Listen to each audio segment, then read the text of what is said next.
What is up, guys? Welcome to another episode of CCT. So today I wanted to do deleting the duplicates, and how this is going to work is you have an array that's sorted. Well, we could assume that. And you just take out the duplicates and you have something like this. Now, we're also going to do this in place, so I'm going to allow for the array to have garbage here.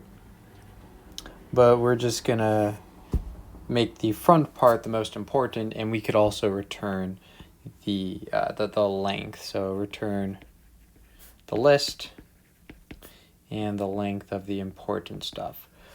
Yeah, but by the way, arrays in Python are lists. That's Python's interface for arrays. Okay, so how I started this is I thought, okay, let's imagine we have like a lot of ones here, and then we have like a 2 there.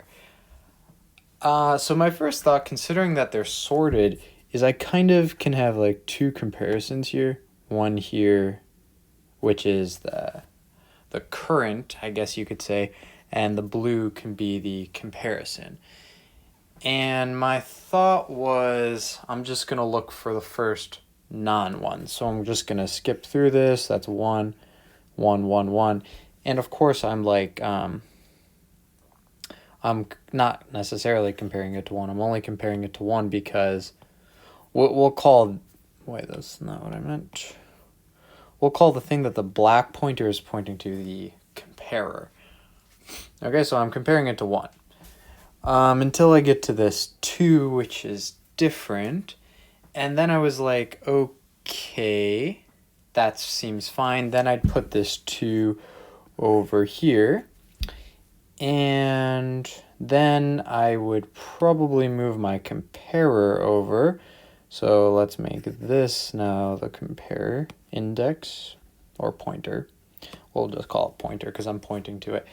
And then, so actually 2 is here now. So I think it's a good idea to keep the comparer there because there might be a lot of 2s. You know what I mean? Like, I can't just move this pointer past the thing that I just wrote to. Like, I can't just move it there. I have to keep it at the thing that I just wrote because my Explorer is going to be comparing all these numbers until it finds its next number, 3. Okay, so I had those ideas, but what I found was actually one of the more difficult part of this problem was actually, I guess, implementing it, and especially these off by 1 errors, which I find so common in these array questions. Like, they are the worst, but I do think practice makes perfect with them, so it's good to always think through them, I guess. Okay, let's write out some pseudocode. So we could have a compare, which I believe should start at the first index.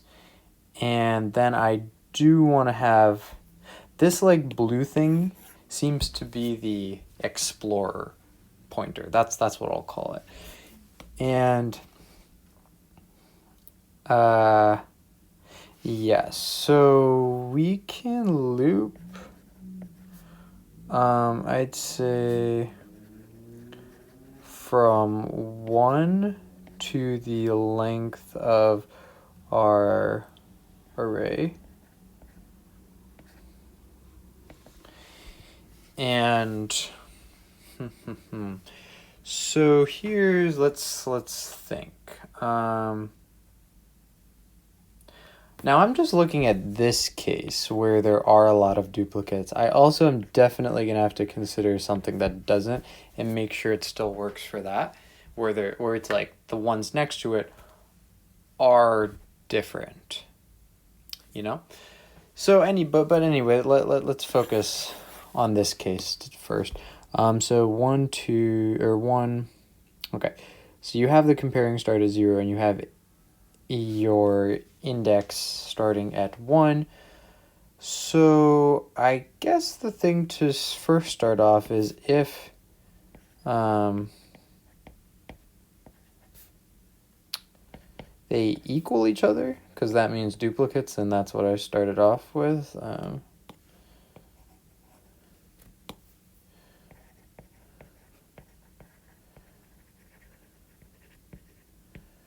So yeah, if they equal each other, do I have any more space there?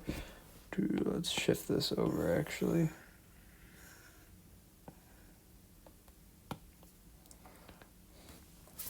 Yeah, so if they equal each other, what I'm going to do is, well, nothing, because I just want the index to increase, right? I want to keep searching for the one that's not it. So actually, let's just skip to the case where they're not equal, because it seems like all I want to do if they are equal is continue like just make this blue pointer continue to move on until it finds this 2. So let's erase that. Not equal to. Okay, so what do I want to do when I get to this point where my comparer, let's erase this. My comparer is right here, and my I is right there. What do I want to do? I want to write it not to the comparer index, but I believe to the compare index plus 1. So that's going to get what this is. And remember, we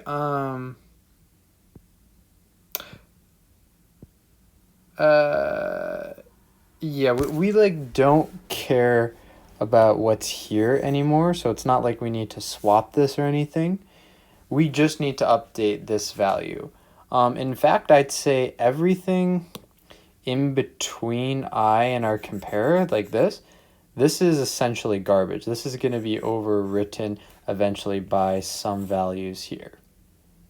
Okay, so it really doesn't matter what values we put in here. We could have just put like an X here instead. It doesn't matter because our I pointer has passed it after this iteration. Just pointing that out. Okay, so we've updated this successfully to be the 2. Now what do we need to do? Yep, we need to do compare plus equals 1 so that it's pointing at the next thing to compare to. And I think you'll understand if we do 2, 2, 2, 2 again, and then we get the 3. But what's a little less intuitive, let's see what happens when instead of, well, not that. What if the next thing is a 3? Okay, so they are not equal again because the compare is pointing to here and our I is pointing at this 3, so they're not equal. So what do? We update the compare plus 1. So the thing after the compare. I think you could almost think of compare plus 1 as signifying the right to index. And that's something that you see a lot in these array problems. You have a writing to thing, a writing to pointer, and you have this exploring pointer where you figure out which number to put there. I don't know, it's with some array problems.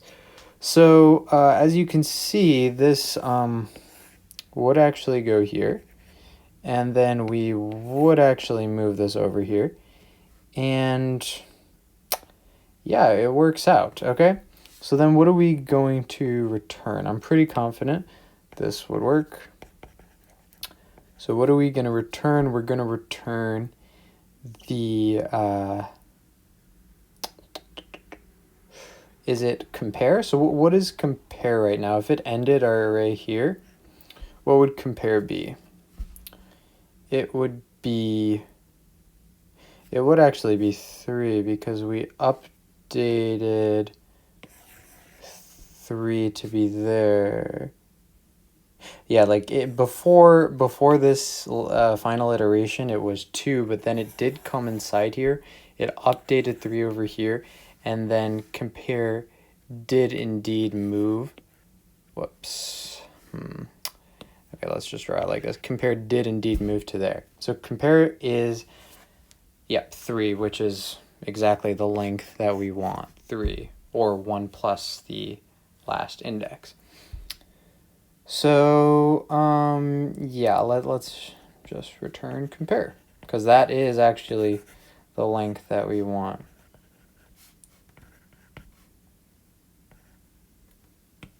Of unique elements.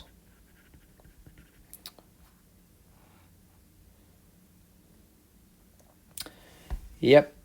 And then the array itself is, of course, mutable, because in Python, lists, again, I'm using list and array synonymously, they are mutable, aka, if you're more used to C++, they're passed by reference.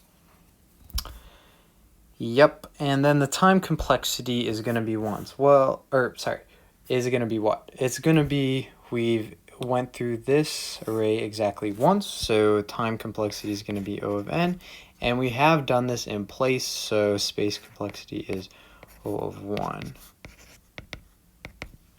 All right, well, that's all I got for you right now, guys. I hope you enjoyed this different variation of CCT. I'm going to do some coding stuff also on my computer, but I did get an iPad and I wanted to try this out too. This answer is correct. I know it is. I'm not going to be trying these for the first time because, well, I don't have a way to check it. So, yeah.